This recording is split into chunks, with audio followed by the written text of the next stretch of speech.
Carboxylic acids are organic compounds again. So they're made of carbon. They're not hydrocarbons though, because they have oxygens in them. And the first thing you need to know about them is their functional group, so how you identify them. And you will normally see this carbon bonded to an oxygen, bonded to another oxygen, and bonded to a hydrogen.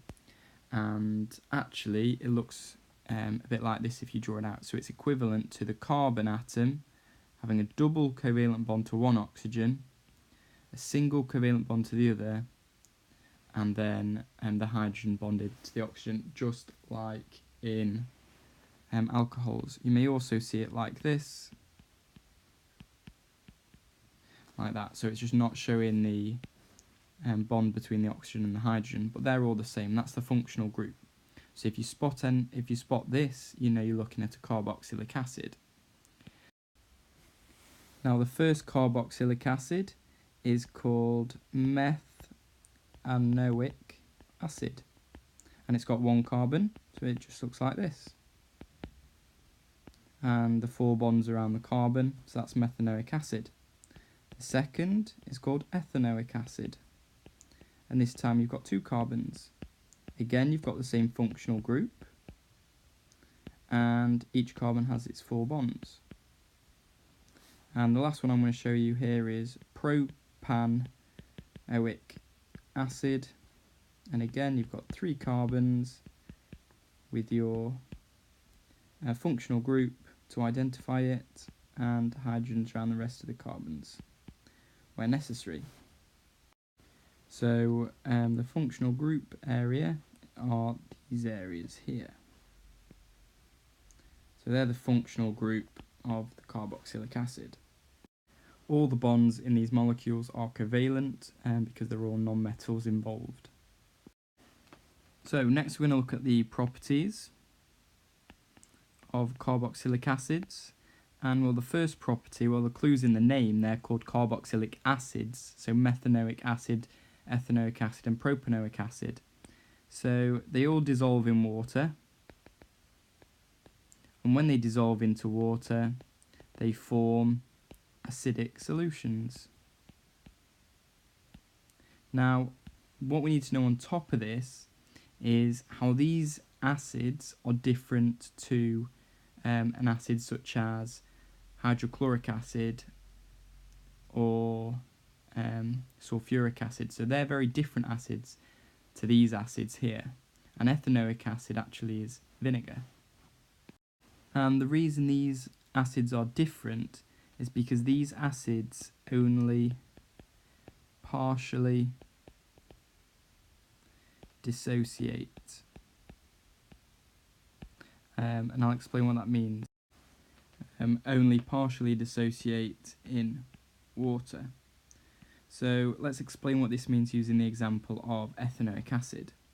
So ethanoic acid is CH3 COOH, and when you dissolve it in water an equilibrium is set up, so a reversible reaction.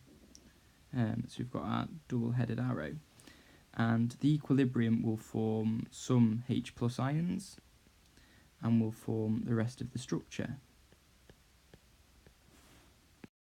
Now what you should notice about this is that the equilibrium arrow for the backwards reaction is a lot bigger than the forwards reaction. So very, very few H+ ions are produced. Okay, so we have few H+ ions. And this makes it a weak acid. Okay, so this is a really key point. It's a weak acid because it only partially dissociates, so it only partially splits up. Okay, so not all the H+ ions fully split apart from the molecule. And this is in contrast to a strong acid. So I'll show you a strong acid as well. So if you have HCl and you add that to water, what will happen is the HCl, because HCl is a strong acid, will fully dissociate. And that means all the H+ ions will split apart from the Cl- ions. So a strong acid fully dissociates. So just to recap that, a weak acid, such as ethanoic acid, only partially dissociates. So the H plus ions only partially split up, and it sets up an equilibrium where few H plus ions are produced. So the fewer H plus ions we have, the weaker the acid is. The more H plus ions we have, the stronger it is. So in strong acids, such as HCl, where it fully dissociates, where the H plus ions fully split apart, we have more H plus ions, therefore we've got a stronger acid. So that's property number 1, they form acidic solutions, but these acidic solutions are quite weak. Property number 2 is, well, they're acids, so they react with calcium carbonate or carbonate solutions. So I'll use calcium carbonate. And when they react with calcium carbonate, like all acids, they produce carbon dioxide. And again, just like any other acids, if you react these acids with a metal, it will form hydrogen gas.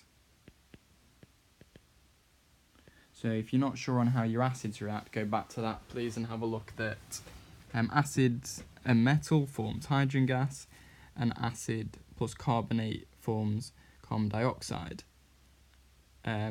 However, because these are weak, again, they react less vigorously because they're fairly weak.